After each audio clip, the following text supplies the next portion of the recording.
श्री जगन्नाथ बलदेव सुभद्रा महारानी की जय। श्रील प्रभुपाद की जय। श्री क्षेत्रपुरी धाम की जय। समवेत भक्त वृंद की जय। हरे कृष्णा।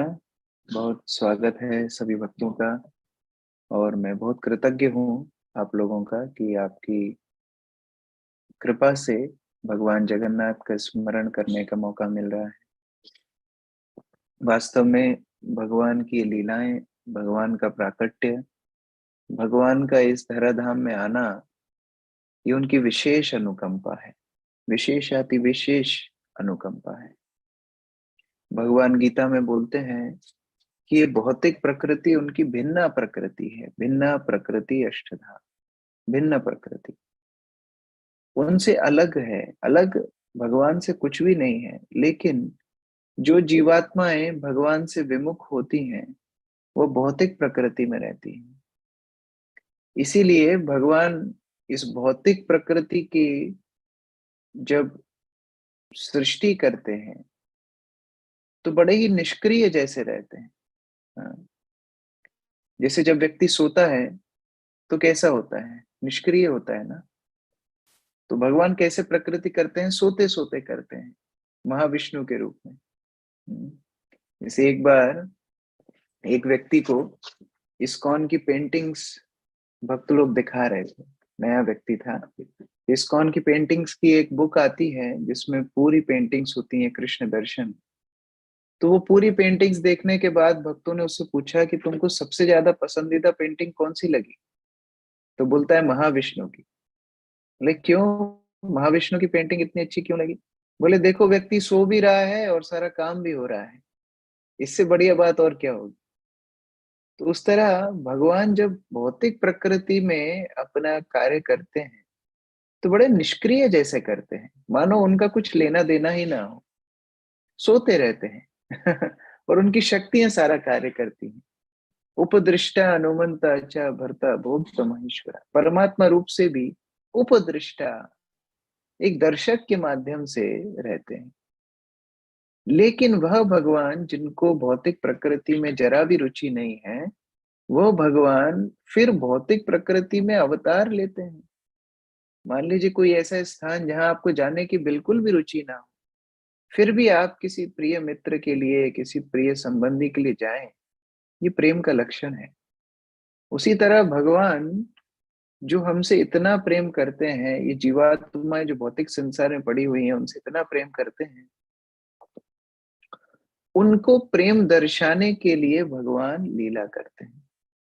और इन लीलाओं में सर्व मधुर लीला है कृष्ण लीला।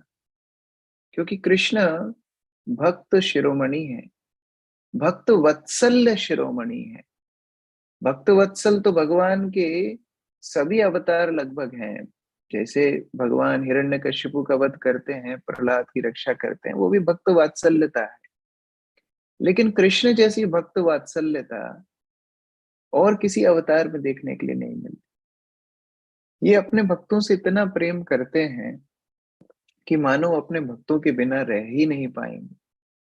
इतना प्रेम और कोई अवतार अपनी लीलाओं में नहीं दर्शाता। एक बार दामोदर महीने का समय था।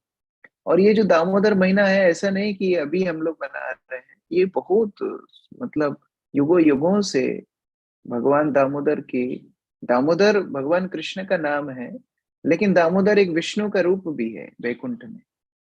तो वृंदावन वासी ये दामोदर कार्तिक महीने में यमुना में दीप छोड़ते थे। और सारे वृंदावन वासी एक ही प्रार्थना करते थे कि कृष्ण स्वस्थ रहें, कृष्ण समृद्ध रहें, कृष्ण बड़ा आनंद प्राप्त करें। कृष्ण की कुशलता के लिए सारे ब्रजवासी दीप छोड़ते थे। तो एक दिन कृष्ण ने देखा कि ये सब तो बड़ा दीप छोड़ रहे हैं, तो उन्होंने भी एक दीपक इकट्ठा किया और वो भी यमुना में छोड़ने लगे। तो माता यशोदा बोलती हैं कि कृष्ण, हम तो तुम्हारे लिए प्रार्थना कर रहे हैं, तुम किसके लिए प्रार्थना कर रहे हो? तो कृष्ण यशोदा को बोलते हैं, माता, जैसे आपका मैं पुत्र हूं, आप मेरी कुशलता के लिए ये दीपक छोड़ रहे हैं, मैं उन अनेक अनेक जीवात्माओं के लिए ये दीपक छोड़ रहा हूँ जो मेरे पुत्र पुत्री भौतिक संसार में पड़े हुए, मैं उनका उद्धार चाहता हूँ। तो भगवान कृष्ण की भक्त वात्सल्यता की सीमा नहीं है। इतना भक्तों को प्रेम करते हैं, इतना भक्तों को प्रेम करते हैं कि जब भगवान कृष्ण द्वारका चले जाते हैं, मथुरा, मथुरा से फिर द्वारका चले जाते हैं, तो कृष्ण आनंद प्राप्त नहीं करते। आपको पहले दिन भी सर्वदेव प्रभु ने वो कथा सुनाई थी, किस प्रकार द्वारका में जब भगवान रह रहे हैं तो उनको द्वारका अच्छा नहीं लगता है।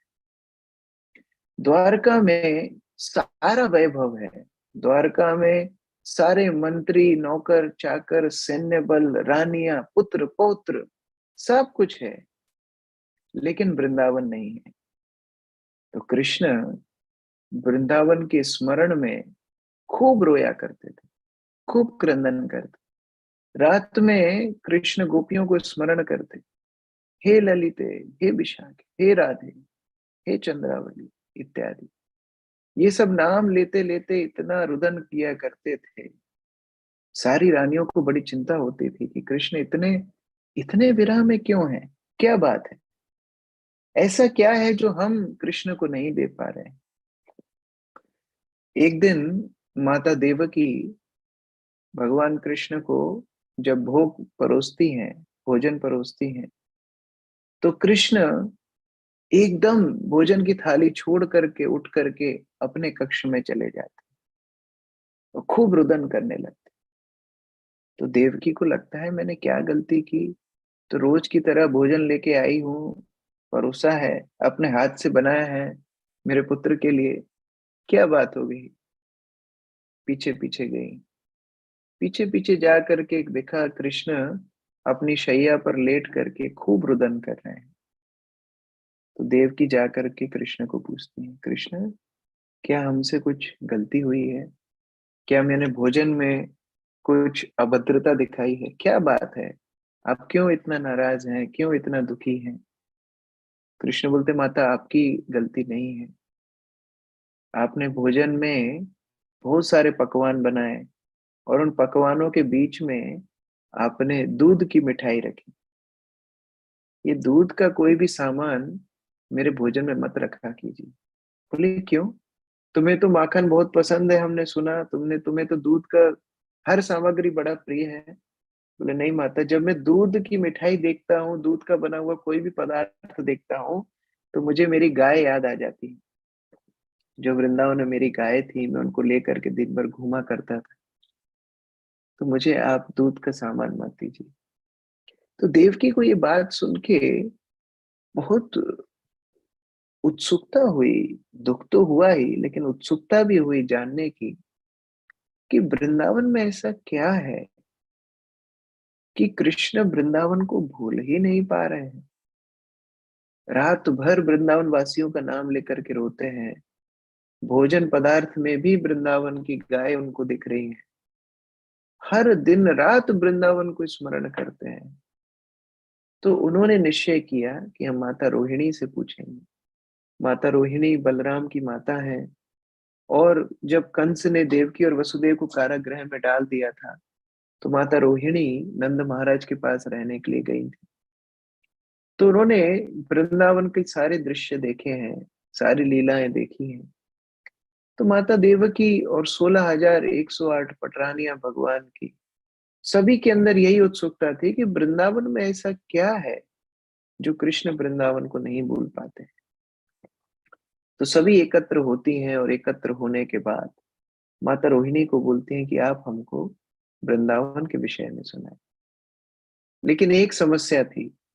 क्या समस्या है, कृष्ण वैसे ही वृंदावन को इतना याद करते हैं, इतना दुखी होते हैं याद करके, इतना शोक में डूब जाते हैं, यदि उन्होंने वृंदावन की कथा सुन ली तो कृष्ण की क्या हालत होगी हम कल्पना नहीं कर सकते।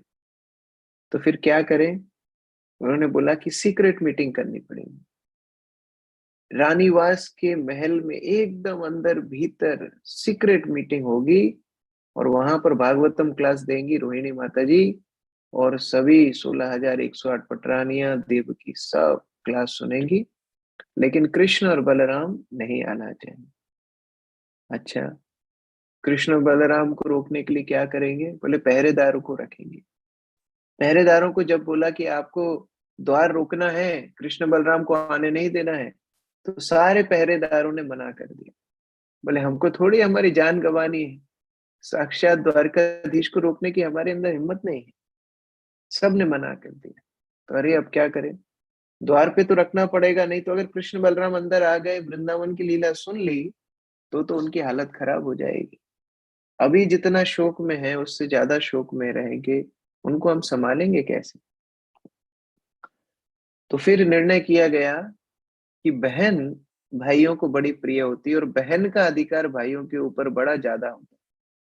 तो सुभद्रा, इनको हम द्वार पे रखेंगे और सुभद्रा रोकेंगी कृष्ण बलराम को, नहीं तो कम से कम हमें सूचना दे देंगे कि कृष्ण बलराम आ रहे हैं, तो हम कथा बंद कर दें।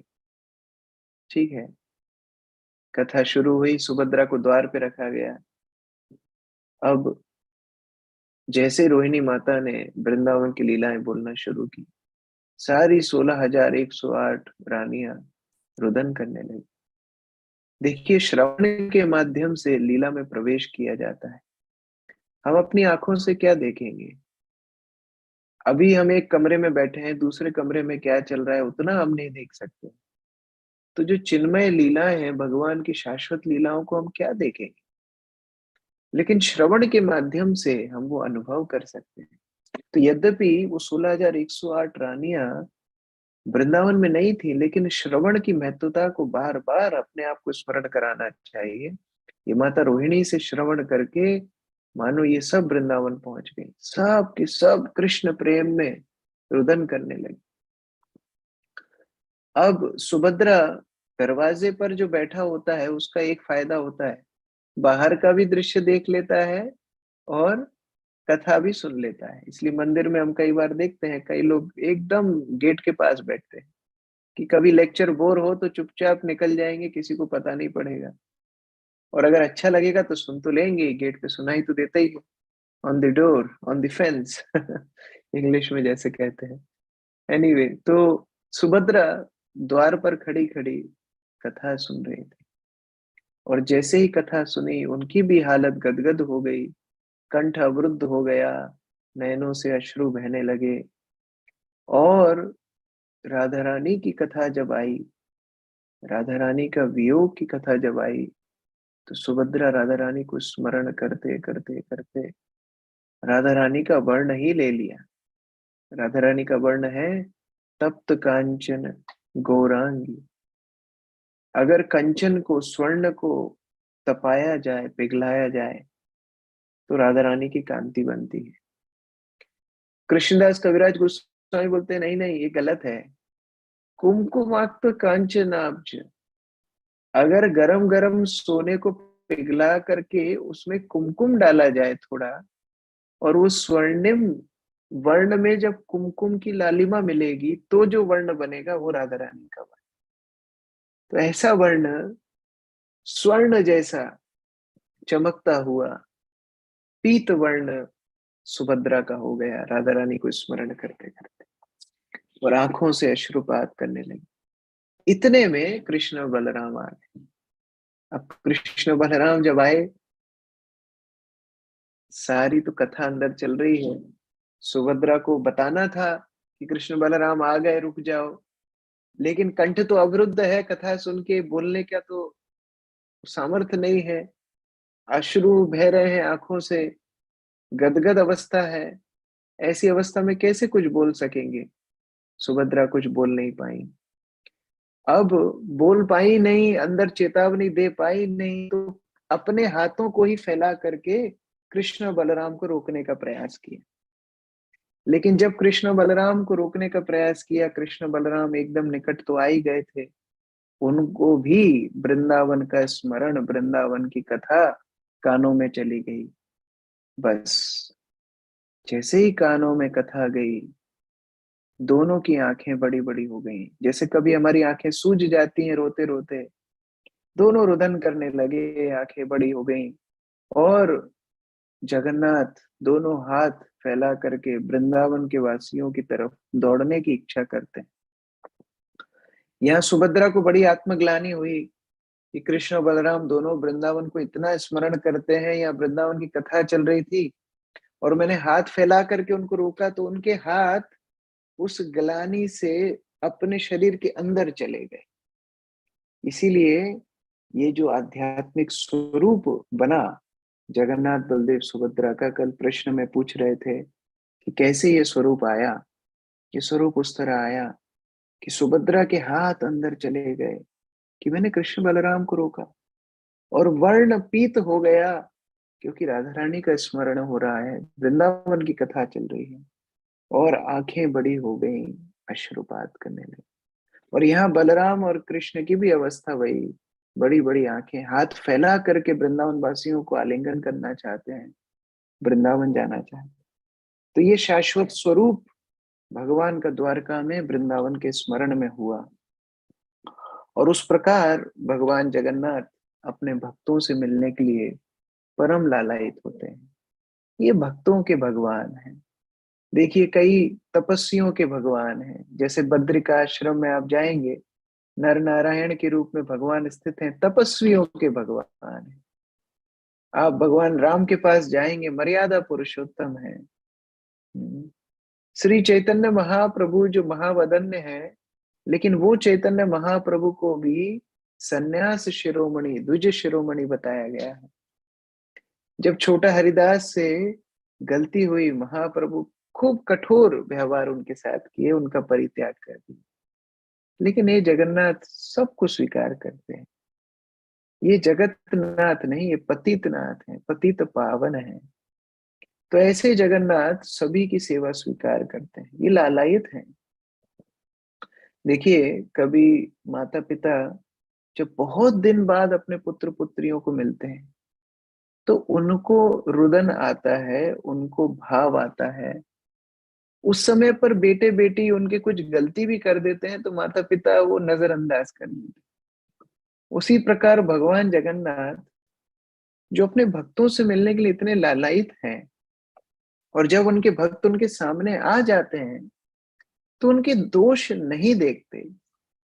जगन्नाथ बोलते हैं, दोष देखने में हम बहुत कच्चे हैं। दोष जब भक्तों के सामने आते हैं तो हम रंगनाथ बन जाते हैं। आप श्रीरंगम में भगवान रंगनाथ के दर्शन कर सकते हैं। रंगनाथ आंख बंद करके लेटे हुए। तो जब भक्तों के दोष सामने आते हैं तो भगवान रंगनाथ बन जाते हैं। और थोड़ा गुण, थोड़ी भक्ति, थोड़ा समर्पण, थोड़ा हरिनाम जब भगवान देखते हैं तो जगन्नाथ बन जाते हैं, बड़ी बड़ी आंखें करके उन गुणों को देख करके बढ़ाना चाहते हैं। तो इस प्रकार भगवान जगन्नाथ गरीबों के नाथ, पतितों के नाथ, ये भगवान जगन्नाथ। और उनकी सेवा भी उसी प्रकार होती है। मैं कल बता रहा था आपको, दयितपति। अभी जो स्नान यात्रा से लेके रथ यात्रा का पूरा कार्यक्रम जो 9 दिन का जगन्नाथपुरी में होता है, ये लगभग 1 महीने का सेवा दयित करते हैं। दयित मतलब शबर जाति के, जो वर्णाश्रम से भी बाहर है, शूद्रों से भी नीचे जिनका दर्जा है, ऐसे शबरों को भगवान सेवा प्रदान करते हैं। और अद्भुत सेवा, भगवान जगन्नाथ को भोग लगाते हैं और वहीं पर बैठकर खुद भी खाने लगते हैं, कि जगन्नाथ तुम भी खाओ, हम भी खाएंगे, दोनों मित्र हैं। साख्य रस में सेवा करते हैं। कभी जगन्नाथ को उठाना है स्नान यात्रा के लिए या रथ यात्रा के लिए, मंदिर से लेके जाना है रथ तक, काफी भारी है भगवान जगन्नाथ। कई दैत, कई बलिष्ठ बलिष्ठ पंडा लगते हैं उठाने के लिए। और जब जगन्नाथ उठते नहीं है तो उनको गाली देते हैं, हे कालिया, तुम इतना खाते हो, ये खाने के कारण तुम इतना मोटे हो गए हो, अब तुम उठ नहीं रहे हो, चलो अभी रथ में जाना है। इतना मैत्रीपूर्ण संबंध देख करके कोई भी घबरा जाए। हमारे भारतवर्ष में काफी महान महान संत साधु हुए, इनमें से एक हैं श्रीपाद रामानुजाचार्य। रामानुजाचार्य जिन्होंने श्री संप्रदाय में काफी स्थापना की, मंदिरों की, श्री क्षेत्र, अम, उनके जो तीर्थ हैं उनमें मुख्य है 3, तिरुपति, श्रीरंगम और कांचीपुरम। और उसके अलावा भी कई दिव्य देशों की स्थापना भगवान के पूजा अर्चना के लिए श्रीपाद रामानुजाचार्य ने की। तो ये रामानुजाचार्य एक बार जगन्नाथपुरी में आए। जगन्नाथपुरी में जब आए, उन्होंने देखा, अरे ये दलित लोग ऐसे सेवा करते हैं, भगवान को गाली देते हैं, भगवान का श्रृंगार करते हैं, पटबंध भी नहीं करते, वहीं सबके सामने ही भगवान के वस्त्र उतारना, अलंकार उतारना, फिर नए वस्त्र चढ़ाना, ये क्या सिस्टम है? उन्होंने बोला इनको ट्रेनिंग देनी पड़ेगी। तो उन्होंने बोला ठीक है, सभी पुजारियों को बुलाओ, सबको बोला कल सुबह सुबह आ जाना, तुमको ट्रेनिंग देंगे। क्या ट्रेनिंग देंगे? अर्चन पद्धति की ट्रेनिंग देंगे। ठीक है, अभी रामानुजाचार्य तो काफी बड़े आचार्य हैं, उनकी बात कौन टालेगा। सबने बात मान ली। अगले दिन सुबह सुबह रामानुजाचार्य आए ही नहीं। रामानुजाचार्य जब सो करके उठे तो उन्होंने देखा, मैं कहाँ आ गया हूँ। भगवान ने जगन्नाथपुरी से उनको ट्रांसपोर्ट कर दिया दक्षिण भारत में, कुर्म क्षेत्र में, सीधा। रात में सोए थे जगन्नाथपुरी में, उठे कुर्म क्षेत्र में। उनने जब उठे, उन्हें समझ गए भगवान जगन्नाथ को अच्छा नहीं लगा। जो प्रेम से सेवा करता है भगवान जगन्नाथ की, वह उनको प्रिय है।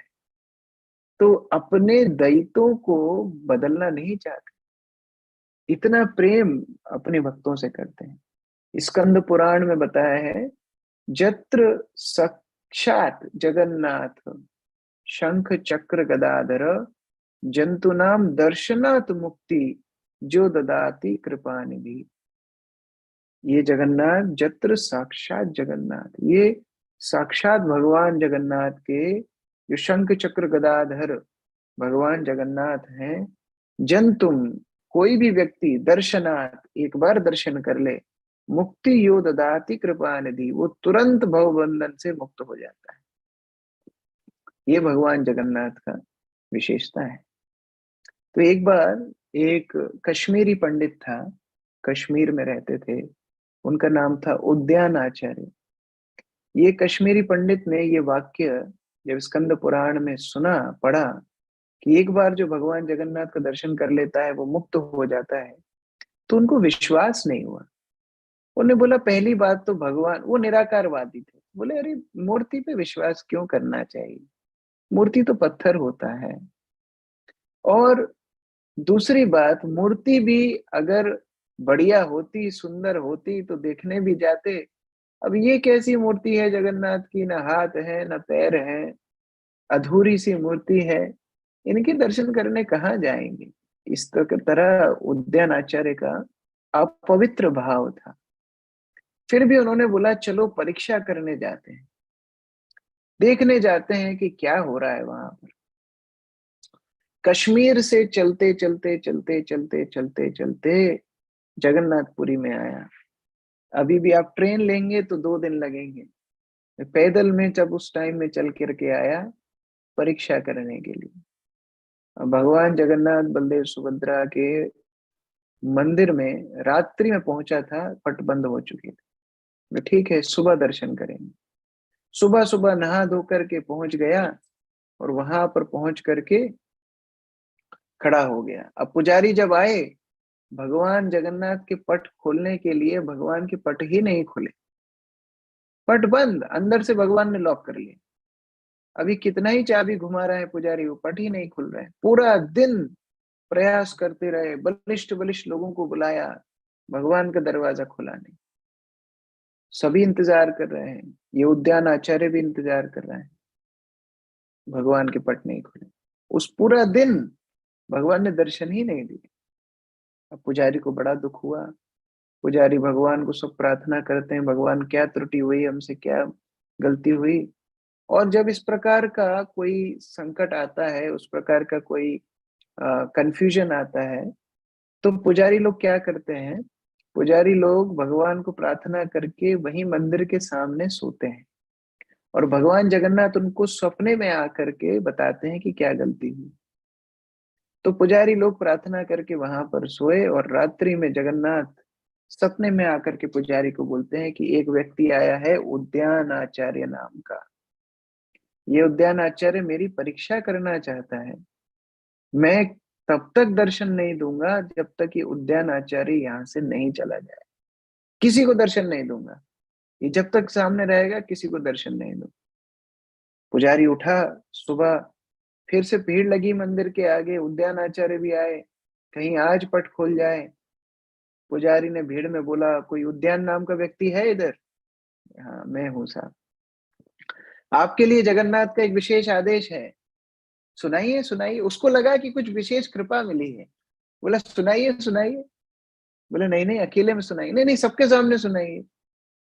बोले सबके सामने सुना दूं? बोले हाँ। भगवान जगन्नाथ ने बोला है, तब तक वो दर्शन नहीं देंगे जब तक उद्यान यहाँ से नहीं चला जाए।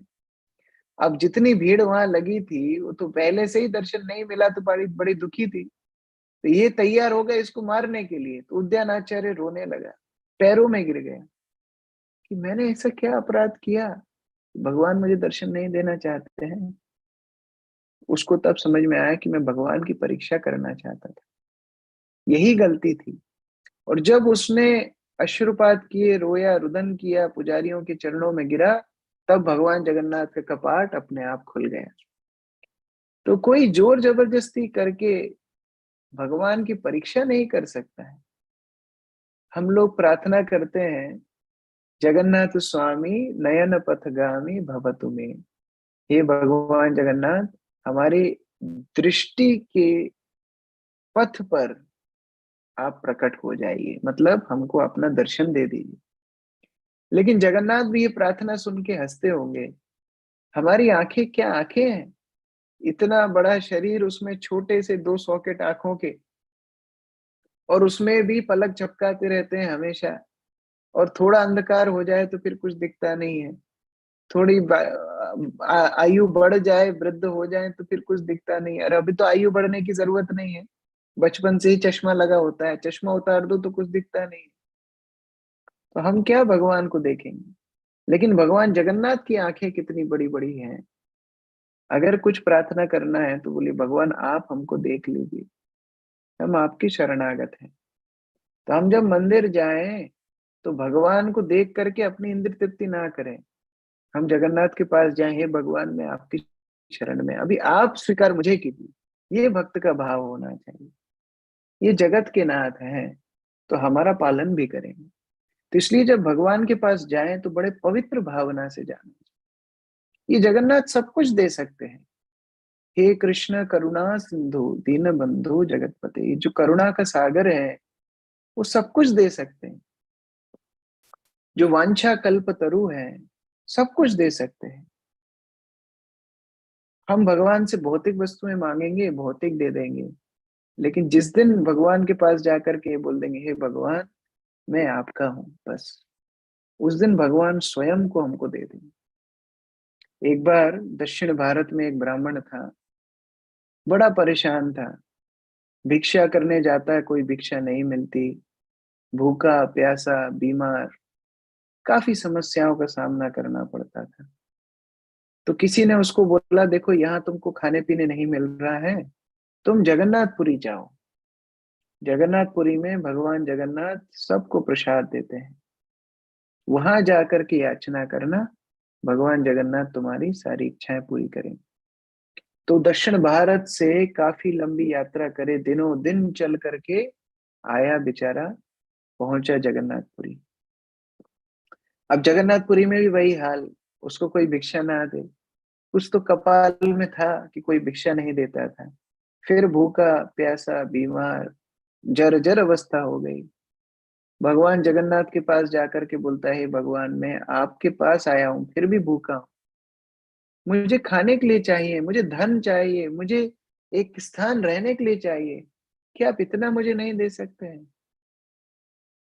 मैं अब अनशन करूंगा, 7 दिन तक मैं इंतजार करूंगा। 7 दिन में आपने मुझे नहीं धन दिया, नहीं ऐश्वर्य दिया, नहीं भोजन दिया, नहीं मकान दिया, तो मैं समुद्र में जाकर के आत्महत्या कर लूंगा। ठीक है, 1 दिन निकला, 2 दिन निकले, 3 दिन निकले, 4 दिन निकले, 5 दिन निकले, 6 दिन निकले। 7वें दिन क्या हुआ? 7वें दिन क्या हुआ? कुछ भी नहीं हुआ। 7वें दिन भी कुछ नहीं हुआ। भगवान जगन्नाथ ने कुछ नहीं दिया उसको। तो बस प्लान के हिसाब से उसने बोला था 7 दिन मैं इंतजार करूंगा। 7वें दिन वो वहां से चला गया।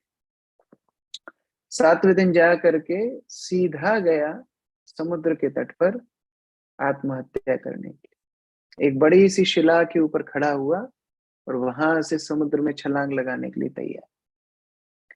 जब वहां से समुद्र में छलांग लगाने वाला था, तब उसने देखा कि एक विशालकाय व्यक्ति समुद्र पर चलता हुआ आ रहा है। तो उसने सोचा इतने दिन से मैंने खाया नहीं है, क्या मुझे सपने आ रहे हैं कि क्या हो रहा है। लेकिन देखा कि वो व्यक्ति पास आता जा रहा है, पास आता जा रहा है। बलिष्ठ, हट्टा कट्टा, स्वर्ण के आभूषण पहन रखे हैं, मुकुट पहन रखा है। उसने सोचा साक्षात यमराज तो नहीं आ गए पहले से ही मुझे लेने के लिए। नहीं नहीं, यमराज जैसे तो नहीं दिख रहे हैं, कौन है। तो वो जैसे पानी पे चलते चलते आए, समुद्र तट पर जैसे पहुंचे, अपना वेश बदल करके एक ब्राह्मण का कर लिया। अभी इसकी उत्सुकता बड़ी बढ़ गई, ये कौन व्यक्ति है। पहली तो बात, पानी पे चल रहा है, इतना सुंदर, इतना बलिष्ठ, इतना सोना उनके शरीर पर था, और फिर एक ब्राह्मण का वेश बना लिया, अभी पुरी की ओर जा रहे हैं, क्या बात है। तो इसको बड़ी उत्सुकता हुई, तो इसने बोला मरना थोड़ा पोस्टपोन करते हैं, 1 घंटे बाद मरेंगे, थोड़ा ये पूछ के आते हैं कौन है। तो ये आया पीछे पीछे दौड़ करके, महात्मा जी आप कौन है। बोले मैं यहीं रहता हूँ। बोले नहीं नहीं, आप झूठ बोल रहे हैं, अभी अभी देखा आप समुद्र पर चलते चलते आए हैं और यहाँ पर आकर आपने वेश बदला है, बताइए आप कौन है। तो बोलता है मैं विभीषण हूँ, रावण का भाई विभीषण। मैं लंका में रहता हूँ और समुद्र के रास्ते प्रतिदिन भगवान जगन्नाथ का दर्शन करने के लिए आता। अच्छा, आप विभीषण है, आप रामायण के समय से। हाँ, तब से आता हूँ, रोज समुद्र के रास्ते आता हूँ भगवान जगन्नाथ का दर्शन कर। अच्छा, तो आपकी जगन्नाथ से काफी पहचान होगी। हाँ पहचान तो है। तो हमारी अर्जी लगा दीजिए, हम तो मरने के लिए जा रहे थे, भगवान हमको खाने पीने के लिए थोड़ा धन दे दें, हमारा काम चल जाएगा, इतना तो दे ही सकते हैं, लक्ष्मीपति है। तो विभीषण बोले बस इतनी सी बात है, चलो मैं तुमको लेके जाता। विभीषण उनको लेकर के गए और भगवान जगन्नाथ के मंदिर के पास में जाते जाते जाते वहां से यू टर्न ले लिया, दूसरा रास्ता ले लिया। फिर ब्राह्मण बोलता है अरे श्री मंदिर तो इधर है, आप कहाँ जा रहे हैं। बोले नहीं नहीं, जगन्नाथ के पास ही जा रहे हैं, चिंता मत कीजिए। और वहां से सीधा गए काशीश्वर पंडित के घर में गंभीरा, जहाँ श्री चैतन्य महाप्रभु बैठे हुए थे। भगवान श्री चैतन्य महाप्रभु की जय। श्री चैतन्य महाप्रभु अपने सारे पार्षदों के साथ वहां पर बैठे थे, हरि कथा पर चर्चा कर रहे थे। उसी समय विभीषण ब्राह्मण वेश में महाप्रभु के सामने गए। और ये जो दक्षिण भारत का जो ब्राह्मण था, इसको बोला तुम थोड़ा द्वार में रुको, हम महाप्रभु से बोल के आते। तो श्री चैतन्य महाप्रभु के सामने जा करके विभीषण महाप्रभु को बात किए, प्रणाम किए। महाप्रभु ने उनको आलिंगन किया। विभीषण बोलते हैं महाप्रभु, ये ब्राह्मण आत्महत्या करना चाह रहा था, बाहर बैठा हुआ है, इसको थोड़ा धन चाहिए। महाप्रभु बोलते हैं बस इतनी सी बात, तुम तो स्वयं लंकापति हो, तो इसको लंका ले जाओ, वहां का वीजा पासपोर्ट दिला दो, वहां ले जा करके जितना तुमको धन देना है तुम दे देना। तो ठीक है महाप्रभु, आपकी जैसी आज्ञा। प्रणाम करके विभीषण वहां से चले और उस ब्राह्मण को बोलते हैं चलो मेरे साथ, महाप्रभु ने बुलाए तुमको, हम लंका लेकर के जाएंगे, वहां पर जाके खूब धन देंगे। ब्राह्मण तो नाचने गाने लगा, अरे वाह, हमको धन मिलेगा, दौलत मिलेगी, ये मिलेगा, वो मिलेगा, ग्रीन कार्ड मिलेगा। लंका पता नहीं ग्रीन कार्ड होता है कि नहीं, जो भी मिलेगा। नाचने गाते हुए जाने लगा। अब जैसे ही समुद्र के तट पर पहुंचे, तब ये ब्राह्मण को कुछ सोचने में आया। इस ब्राह्मण ने सोचा कि ये बोले थे कि जगन्नाथ के दर्शन करने जाएंगे, लेकिन जगन्नाथ के दर्शन तो किए ही नहीं, ये तो चैतन्य महाप्रभु से मिल के वापस जा रहे हैं। फिर उन्होंने बोला विभीषण जी, आप तो हमको बोले थे आप रोज जगन्नाथ का दर्शन करने आते हैं, लेकिन आप जगन्नाथ का दर्शन तो किए ही नहीं। विभीषण बोले किया तो दर्शन, वो अचल जगन्नाथ है जो विग्रह के रूप में मंदिर में है, और ये सचल जगन्नाथ है, चलते फिरते जगन्नाथ श्री चैतन्य महाप्रभु। दोनों में कोई पार्थक्यता नहीं है। तो मैं जब चैतन्य महाप्रभु का दर्शन कर लिया, तब और क्या वस्तु की आवश्यकता है? ये दुनिया हमको और क्या दे पाएगी? केवल भगवान श्री चैतन्य महाप्रभु का सानिध्य, उनका अनुग्रह, उनका आशीर्वाद मिलना, ये सबसे बड़ी वरदान है। तो जैसे ही ऐसे सुना, तो ये ब्राह्मण सोचने लगा, अरे मैं पुरी में रहता हूँ, चैतन्य महाप्रभु यहाँ रहते हैं, और उनका सानिध्य छोड़ करके मैं लंका जा रहा हूँ धन लेने के लिए। उस धन का क्या लाभ, जो मैं भगवान जगन्नाथ को छोड़ के जा रहा हूँ, चैतन्य महाप्रभु को छोड़ के जा रहा हूँ। और यहाँ विभीषण जो लंकापति है, वो रोज आ रहा है चैतन्य महाप्रभु के दर्शन करने। तो इसका मतलब क्या है? भगवान से मुझे ये फालतू चीजें नहीं मांगना चाहिए। भक्ति का अर्थ है देना, सेवा देना, प्रार्थनाएं देना, अपने भाव को देना, अपने आप को देना। भक्ति का मतलब मांगना नहीं है। इसलिए चैतन्य महाप्रभु हमको सिखाते हैं, ना धनम, ना जनम, ना सुंदरिम कविताम वा जगदीश कामये, मम जन्मनि जन्मनीश्वरे भवताद भक्ति रहे तु की। हे भगवान, मुझे धन नहीं चाहिए, मुझे ऐश्वर्य नहीं चाहिए, मुझे संपदा नहीं चाहिए, मुझे अनुयायी नहीं चाहिए, मुझे मुक्ति भी नहीं चाहिए। मुझे जन्म जन्मांतर तक आपके हेतु की भक्ति चाहिए। तो ये ब्राह्मण जब सीख गया, बाद में चैतन्य महाप्रभु का अनुयायी बन गया। तो वास्तव में भगवान जगन्नाथ से हमको यही प्रार्थना करना चाहिए कि वास्तविक धन, भक्ति का धन हमको दे। चैतन्य भागवत में बताया है, भक्ति योग, भक्ति योग, भक्ति यही धन, भक्ति यही कृष्ण नाम स्मरण करंदन। वास्तविक धन क्या है? भक्ति है। इसलिए भक्ति मांगना चाहिए। बाकी तो भक्त भगवान को सेवा में सर्वस्व देता है, भौतिक वस्तुएं मांगता थोड़ी है। जैसे एक बार एक भक्त जगन्नाथपुरी में रहते थे, उनका नाम था माधव दास। ये माधव दास भगवान को साक्ष्य रूप में बड़ा प्रेम करते थे, वृंदावन का भाव था। तो एक बार जगन्नाथ भगवान उनसे बात करते हैं, बोले माधव, बोले बताइए, ये पुरी में सब कुछ है, एक चीज नहीं है। बोले क्या नहीं है? बोले चोरी करने के लिए नहीं मिलता है।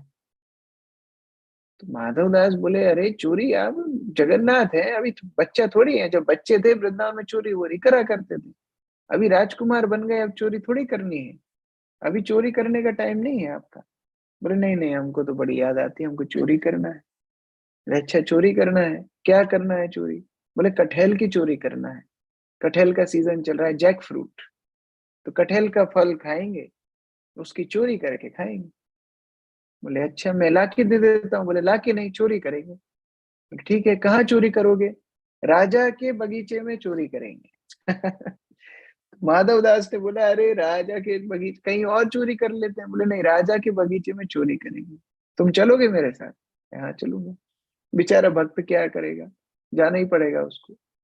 रात में जब भगवान के पट बंद हुए, भगवान बोले ही थे मंदिर के पीछे आ जाना। जगन्नाथ पहुंच गए मंदिर के पीछे, बोले चलो चोरी करने। बेचारे बाबा साधु माधव दास को लेकर के गए राजा के बगीचे में। चुपचाप अंदर घुसे, घुस करके माधव दास को ट्रेनिंग दे रहे हैं भगवान। बोले देखो, तुमको चोरी का अभ्यास तो है नहीं, तो जब चोरी करने जाते हैं तो दबे पांव जाते हैं, एकदम चुपचाप चलना। और दूसरी बात, धीरे धीरे बोलना। अब माधव दास को तो आदत जोर जोर से संकीर्तन करने की, बेचारा धीरे धीरे बोलना नहीं जानता। जब बगीचे में अंदर गए, तो भगवान को माधव दास पूछते हैं जोर से आवाज में, अब अभ्यास है क्या करें, जोर से बोलता है, भगवान ये पेड़ पे चढ़ना कि ये पेड़ पे चढ़ना? अरे बाप रे, अभी वो माली आ गया। भगवान और माधव दास दोनों छुप गए। भगवान बोलते हैं, तुमको बोला था कि जोर जोर से नहीं बोलना, धीरे धीरे बोलना। वो माली को शक हो गया ना, अभी माली को जाने दो, फिर मैं क्या, मैं नीचे खड़ा रहूंगा, तुम ये पेड़ के ऊपर चढ़ जाना, वो कटहल है उसको उतार करके मुझे दे देना, अपन दोनों भाग जाएंगे। देखो जगन्नाथ की क्या प्लानिंग चल रही है, चोरी करने की। ठीक है, पेड़ के ऊपर माधव दास को चढ़ाया। अब माधव दास फिर पूछे, भगवान ये वाला कटहल लेना है कि ये वाला कटहल लेना? बाप रे बाप, फिर वो माली आ गया। माली आकर के चिल्लाने लगा, अरे तुम कटहल चोरी कर रहे हो, नीचे उतरो, नीचे उतरो। माधव दास को नीचे उतारा और खूब मारा, खूब डंडे से पिटाई की, इतना पिटाई की, इतना पिटाई की। माधव दास ने बोला तुमने हमको मारा वो तो ठीक है, हमारा साथी कहाँ है? हमारे साथ तो आए थे जगन्नाथ, वो कहाँ है? जगन्नाथ गायब, जगन्नाथ भाग गए वहां। अरे बाप रे, पेड़ से बांध दिया माधव दास, बेचारे पेड़ से बंधे हुए। अगले दिन राजा आए, उनको पता पड़ा, अरे साधु महात्मा को बांध रखा है। उन्होंने पूछा क्या बात है महात्मा जी? बोले क्या बताएं, हमने चोरी की। बोले आपने चोरी की? आपको चोरी करने की क्या आवश्यकता थी? बोले भक्त तो वही करता है जो भगवान कराते हैं, भगवान जगन्नाथ ने हमसे चोरी कराई, हम फंस गए, वो भाग गए। राजा ने सोचा ये झूठ तो नहीं बोल सकते, इतने बड़े महात्मा संत। उन्होंने बोला अच्छा महात्मा जी बताइए, भगवान को क्या खाने की आवश्यकता थी? बोले भगवान को कटहल खाने की इच्छा थी। बोले ठीक है, आज से ये पूरा जो कटहल का बगीचा है ये भगवान जगन्नाथ के लिए। माधव दास बोलते नहीं, फिर चोरी करवाएंगे, एक काम करो उनके नाम से रजिस्ट्री करके दो। तो गजपति महाराज भगवान जगन्नाथ के नाम से पूरा अपना राजसी आदेश जारी करते हैं कि ये प्रॉपर्टी आज से भगवान जगन्नाथ की है। और माधव दास वो कागजात लेकर के भगवान जगन्नाथ के पास जाते हैं। बोले देखो, तुम्हारी मित्रता और हमारी मित्रता, तुम हमको संकट में छोड़ करके भाग गए, हमको दी पिटाई, और हम बदले में लेकर के आए तुम्हारे लिए पूरा का पूरा कटहल का बगीचे की रजिस्ट्री लेकर के आए हैं, लीजिए। तो ये भक्त होता है, भगवान से कुछ मांगना नहीं, भगवान को भक्ति में देना। हम कुछ नहीं दे सकते, लेकिन फिर भी जैसे एक छोटा बच्चा माता पिता को अपने टूटे खिलौने दे दे तो ही माता पिता खुश हो जाते हैं, उसी प्रकार भक्त का भावना है, भगवान मैं क्या आपके लिए सेवा कर सकता हूँ, what can I do for you. ये भक्त का भाव होता है। और भगवान ऐसी सच्ची भक्ति स्वीकार करके अपने आप को ऐसे भक्त को दे देते हैं। तो ऐसा प्रेममय संबंध भगवान जगन्नाथ और उनके भक्तों के बीच में है। हम बड़े भाग्यशाली हैं, शिल प्रभुपाद की कृपा से ऐसे भगवान जगन्नाथ को हम जान पाए। नहीं तो हम कहाँ पड़े होते, हम भी भौतिक विषयों में डूबे होते। लेकिन ऐसी मधुर मधुर लीलाएं, ऐसे मधुर मधुर भगवान, ऐसी मधुर मधुर कृष्ण भावनामृत का ये पथ, इसका अनुसरण करने का हमको मौका मिल रहा है, कितने भाग्यशाली हैं।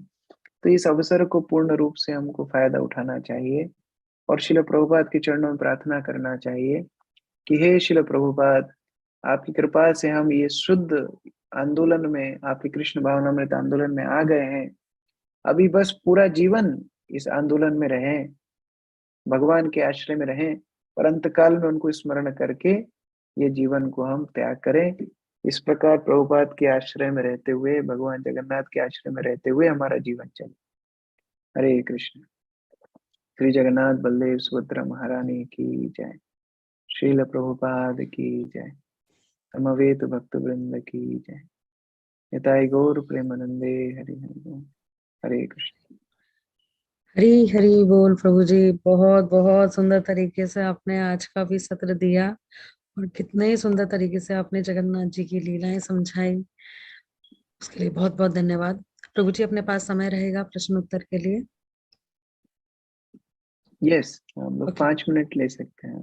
ओके प्रभु जी, आपसे भक्तों से विनती है कि आज की क्लास से रिलेटेड आपका कोई भी प्रश्न है या कोई भी जिज्ञासा है तो आप अपना हैंड रेस करके प्रभु जी से अपना प्रश्न पूछ सकते हैं। हरे कृष्णा। कमलेश माता जी आप अनम्यूट करके अपना प्रश्न पूछें। हरि बोल। हरे कृष्णा।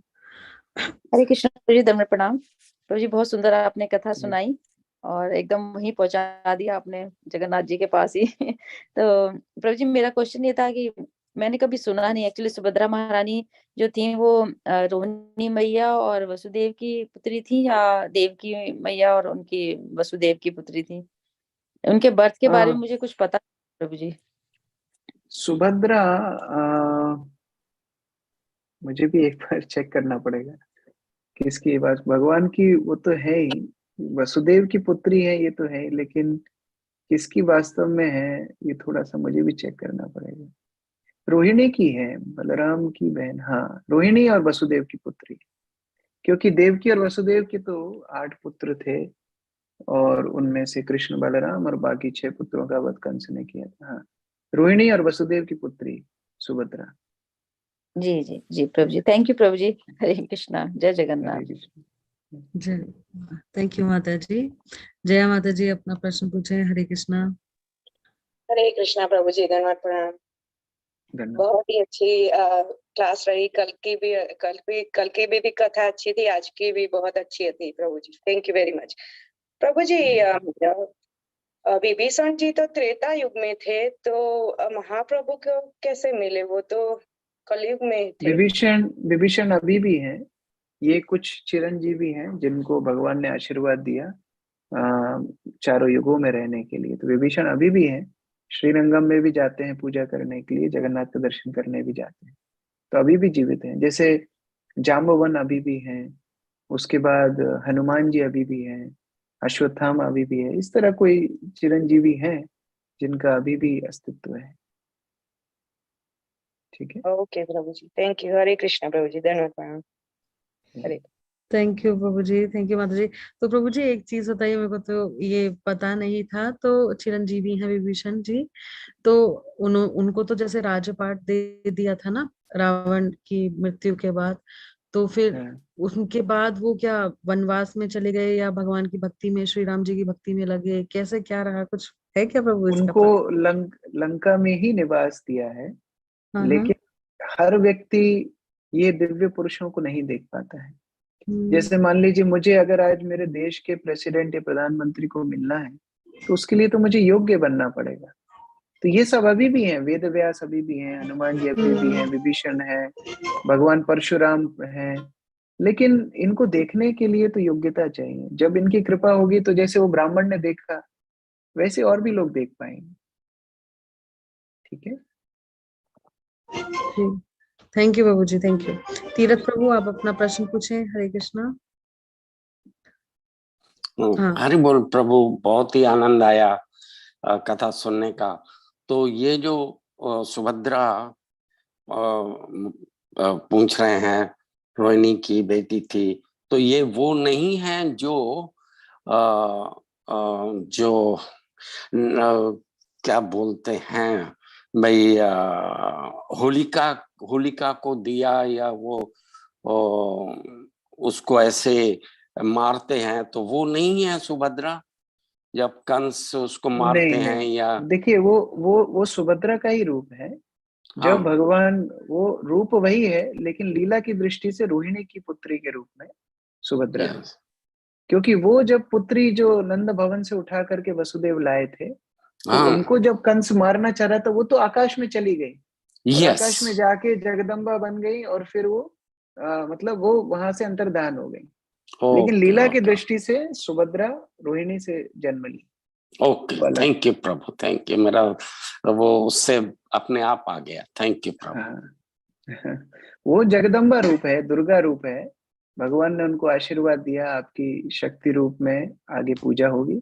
और सुभद्रा योग माया रूप है, भगवान की शक्ति योग माया के रूप है सुभद्रा।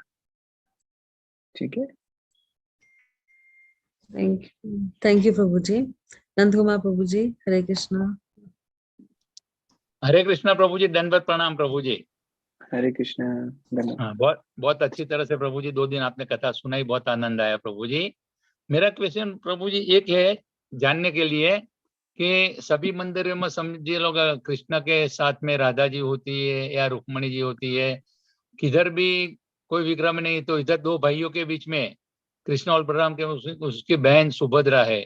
उसका कोई रीजन है, उसका कोई कारण है? समझ लो अपने कृष्ण हाँ, बलराम मंदिर है वृंदावन में, उधर भी हम नहीं रखते कोई, तो ये इसका क्या मतलब है? देखिए अलग अलग लीलाओं के विग्रह अलग अलग होते हैं। जैसे जो मैं शुरू में आज कथा सुना रहा था, जब जगन्नाथ और बलराम और कृष्ण राजमहल में प्रवेश कर रहे थे और सुभद्रा उनको रोकना चाह रही थी, ये उस समय की झांकी है। उस समय जो अवस्था हुई थी तीनों की, वह अवस्था का यह विग्रह है। लेकिन द्वारका में जैसे भगवान के साथ रुक्मिणी रहती हैं, जो लक्ष्मी स्वरूप है, तो जगन्नाथ मंदिर में ठीक जगन्नाथ के बगल में एक और मंदिर है उसी प्रांगण में, जहां महालक्ष्मी निवास करती है। और रही बात कृष्ण बलराम की, तो वो रमन रेती क्षेत्र में प्रभुपाद ने जो मंदिर बनाया, तो कृष्ण बलराम जब गाय चराने जाते थे तो दोनों ही जाते थे, राधा रानी थोड़ी जाती थी। तो वो झांकी है जहाँ कृष्ण बलराम दोनों गाय चरा रहे हैं। लेकिन उसी के साथ राधा श्याम सुंदर हैं, जो राधा रानी और कृष्ण साथ में हैं। फिर गौर निताई है, जो गौर निताई चैतन्य महाप्रभु नित्यानंद प्रभु हैं। तो ये अलग अलग झांकी है। जैसे नरसिंह अवतार, जब उग्र रूप में नरसिंह रहते हैं, आपने मायापुर में दर्शन किया होगा, उग्र नरसिंह, उग्र रूप को देख करके लक्ष्मी जी दूर भाग गई कि नहीं नहीं, हमारे पति नहीं है, हम इनके पास नहीं जाएंगे। तो उस समय पर प्रहलाद ने जाकर के नरसिंह देव को शांत किया। इसलिए उग्र नरसिंह के पास हमेशा प्रहलाद रहेंगे, नरसिंह के पास में लक्ष्मी नहीं रहेंगी। वो शांत नरसिंह के साथ में लक्ष्मी रहेंगी, जो लक्ष्मी नरसिंह मंदिर अलग होता है। उग्र रूप में कभी लक्ष्मी पास में नहीं जाएंगे। तो ये अलग अलग भगवान की झांकियों में अलग अलग रूप से भगवान अवस्थान करते हैं। जैसे उज्जैन में एक मंदिर है, राम जनार्दन मंदिर, वहां पर भगवान राम की और लक्ष्मण की दाढ़ी मूछे हैं, क्योंकि वनवास में है, जटा है, दाढ़ी मूछे है। तो वनवास के समय पर वहां पर भगवान आए थे, तो उस समय पर वो झांकी है जहाँ जटाएं हैं, भगवान की दाढ़ी मूछे। जब फिर राज्याभिषेक होगा तो जटाएं नहीं रहेंगी, राजमुकुट आ जाएगा। तो अलग अलग लीलाओं में भगवान की अलग अलग झांकियों का दर्शन करने के लिए मिलता है। हरे कृष्ण ठीक प्रभु है, जी, हरे कृष्ण, धन्यवाद प्रभु। थैंक यू प्रभु जी। अब है प्रिया माता जी, आप अपना, प्रभु जी अपने पास समय है, आपने 5 मिनट बोला था। हाँ, ये एक क्वेश्चन ले सकते हैं। एक्चुअली 7 बजे मेरी एक मीटिंग है, तो 2-3 जी मिनट प्रभु है जी। हमारे पास। जी, अभी प्रिया माता जी आप अपना प्रश्न पूछें क्विकली। हरे कृष्णा प्रभु जी। हरे कृष्ण। दंडवत प्रणाम प्रभु जी। धन्यवाद। प्रभु जी, वो जो योग माया थी ना, जो कंस ने मतलब इस तरह से फेंका था उनको, तो वो नहीं, विंध्याचल पर्वत पर जाकर स्थित हो गई थी। वो महामाया है, वो योग माया विं- नहीं, महामाया। प्रभु जी मतलब वहां जब अभी हम दर्शन करने गए थे मिर्जापुर से, वहां पे आगे है, तो वहां तो वो यही बता रहे थे कि जो वो योग माया थी विंध्याचल पर्वत पर आके स्थित हो गई, तो विंध्यवासिनी देवी के नाम से वही मतलब कलयुग में पूजी जाती है। हाँ, बहुत कुछ ये हो सकता है, वो कोई दिक्कत नहीं। प्रभुपाद की पुस्तक के अनुसार वो महामाया दुर्गा स्वरूप है। देखो, भगवान की 2 अंतरंगा शक्ति, बहिरंगा शक्ति। तो वो बहिरंगा शक्ति का रूप था, और अंतरंगा शक्ति भगवान की सुभद्रा माता, जो योग माया के रूप में है। तो ये अलग अलग तो जो प्रभुपाद की प्रमाणित तो पुस्तकों के हिसाब से। विंध्यवासिनी से बाह्य रूप मतलब बाहरी रूप है भगवान का, हाँ मतलब माया वो देवी। हाँ, वो दुर्गा स्वरूप है, वो दुर्गा रूप और है। जो योग माया थी वो मतलब कि अंतर ध्यान हो गई थी। नहीं नहीं, योग माया तो रोहिणी से पुत्री के रूप में जन्म लिया ना, जी जी। वो सुभद्रा है। और वो महामाया नहीं थी तो जिनको जब भगवान उन्होंने ने आशीर्वाद कंस दिया। ने ऐसे फेंका था तो वो क्या चीज थी, मतलब वो क्या था? वो महामाया। अच्छा। और भगवान ने एक स्थान पे ही नहीं, आप जहाँ दर्शन करके आए वो एक स्थान ही नहीं, आप दशम स्कंद का जब द्वितीय अध्याय पढ़ेंगे, प्रथम और जी द्वितीय अध्याय, उसमें आप देखेंगे कम से कम वहां पर 18 से 20 नाम लिखे हैं। भगवान ने जी विशेष आशीर्वाद दिया, एक स्थान पे नहीं, अनेक अनेक स्थानों पे आपकी पूजा होगी। और आगे जागे वाले युग में सर्वाधिक पूजा शक्ति की होती है। अभी भी आप जी भारत में जाएंगे, सबसे ज्यादा माता के ही भक्त मिलेंगे आपको। कंठेल दे दो, कंठेल मुंह में रखनी है। जी प्रभु जी जी। तो वो बहुत सारे स्थानों पे आप जाएंगे, सभी जगह पर वो आपको यही बताएंगे कि वो जो कंस ने फेंका था वो इधर आया, क्योंकि भगवान ने बहुत सारी जगह पर माता को पूजा करने का आशीर्वाद दिया। भागवत दशम स्कंद में आप नाम पढ़ सकते हैं उनके। जी ठीक है, प्रभु जी जी। थैंक यू प्रभु जी, धन्यवाद। Hare Krishna Hare Krishna. Hare Krishna. Thank you so much माता जी, थैंक यू प्रभु जी। तो प्रभु जी आपका समय भी हो गया है मीटिंग का, तो हम आज के सत्र को यही विराम देते हैं। और प्रभु जी आपसे यही विनती है, प्लीज बारंबार ऐसे ही पार्थसारथी फाउंडेशन में आते रहें, जिससे आपके श्रीमुख से हम श्रीमद् भागवतम और ऐसे हरि कथा सुनते रहें। प्रभु जी बहुत बहुत धन्यवाद। हरि हरि बोल, हरे कृष्णा। प्रभुपाद की जय। श्रील प्रभुपाद की जय। हिज ग्रेस कृष्ण किशोर प्रभु जी की जय। वंशाकल्पतरुभ्यश्च कृपा सिन्धुभ्येव च पतितानां पावनेभ्यो वैष्णवेभ्यो नमो नमः। वैष्णव वृंद की जय। श्रील प्रभुपाद की जय। आप सभी भक्तों को विदित किया जाता है कि वैसे तो हमारा 3 दिन का ही सत्र था, और 20 तारीख को जून 20 को जगन्नाथ जी की रथ यात्रा है, इसलिए 2 दिन और जगन्नाथ जी की कथा को आगे इंक्रीज किया जा रहा है। तो कल भी same time same zoom link पे जगन्नाथ जी का 4th डे का कथा होगा और 20 तारीख को भी होगा। तो ऐसे 5 दिन का सत्र रखा गया है। तो आप सभी आए और जगन्नाथ जी की कथा सुने। उसी के साथ आज हिज होलीनेस वेद प्रिया व्यास महाराज जी पधारेंगे आज का श्रीमद् भागवतम का क्लास देने के लिए। तो आप प्लीज जरूर आइएगा और अपने और भी जो भी आपके रिलेटिव्स हैं या और भी नेबर हैं जो भी सुन सकते हैं भागवतम हिंदी में, तो उन्हें भी लाइएगा, जिससे हम सभी महाराज जी का एसोसिएशन ले सकें। बहुत बहुत धन्यवाद। हरि हरि बोल। Hare Krishna. Thank you so much माता जी एंड प्रभु जी। हरे कृष्णा।